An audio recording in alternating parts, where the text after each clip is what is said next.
ஒரு வழியாக வந்து பார்த்திங்கன்னா தளபதி 68ஓட டைட்டில் வந்து ரிலீஸ் பண்ணியிருக்கிறாங்க. இன்றைக்கி வந்து 6 மணிக்கு வந்து ரிலீஸ் பண்ணியிருக்கிறாங்க.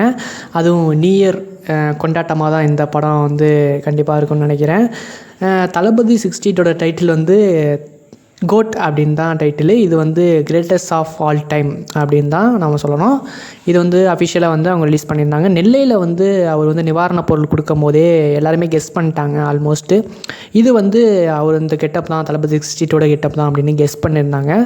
அதே மாதிரி வந்து பார்த்திங்கன்னா இந்த படத்தில் டபுள் ஆக்டிங்கை வந்து நடிச்சிருக்கிறாரு தளபதி விஜய்.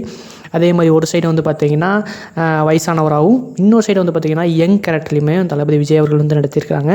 இதே மாதிரி இந்த படத்தில் வந்து ஒரு கண்டிப்பாக ஒரு டிஃப்ரெண்ட்டான கண்டென்ட்டாக இருக்கும்னு நினைக்கிறேன். கண்டிப்பாக படம் வந்து சூப்பராக இருக்கும். கண்டிப்பாக அதில் வந்து மாற்று கருத்தே கிடையாது நம்ம வெங்கட் பிரபு அவர்கள். அதே மாதிரி அந்த வெங்கட் பிரபு கீழே வந்து பார்த்திங்கன்னா ஹீரோ அப்படிங்கிறத வந்து மென்ஷன் பண்ணியிருக்காரு. இந்த படத்தோட ஃபஸ்ட் லுக்கை வந்து டிசைன் பண்ணது வந்து பார்த்திங்கன்னா கோபி பிரசன்னா அவர்கள் வந்து ப்ரெசென்ட் பண்ணியிருக்காரு. இந்த ஃபஸ்ட் லுக் வந்து பார்த்திங்கன்னா எனக்கு கண்டிப்பாக சாட்டிஸ்ஃபேக்ஷன்லாம் ஆச்சு. உங்களுக்கு எப்படி சாட்டிஸ்ஃபேக்ஷனாக இருக்கா அப்படின்னு வந்து கமெண்ட் பாக்ஸில் சொல்லுங்கள். இந்த ஃபஸ்ட் லுக் உங்களுக்கு ரொம்ப பிடிச்சிருந்துச்சு அப்படின்னு வந்துச்சுன்னா இந்த வீடியோக்கு வந்து ஒரு லைக் பட்டனை தட்டி விடுங்க. முக்கியமாக வந்து பார்த்திங்கன்னா நம்ம சேனலில் வந்து தளபதி அப்டேட்ஸ் மட்டும் தான் கொடுத்துட்ருக்குறோம். அதனால் நம்ம சேனலை வந்து சப்ஸ்கிரைப் பண்ணுங்கள். நன்றி நண்பா. மீண்டும் ஒரு வீடியோவில் சந்திப்போம்.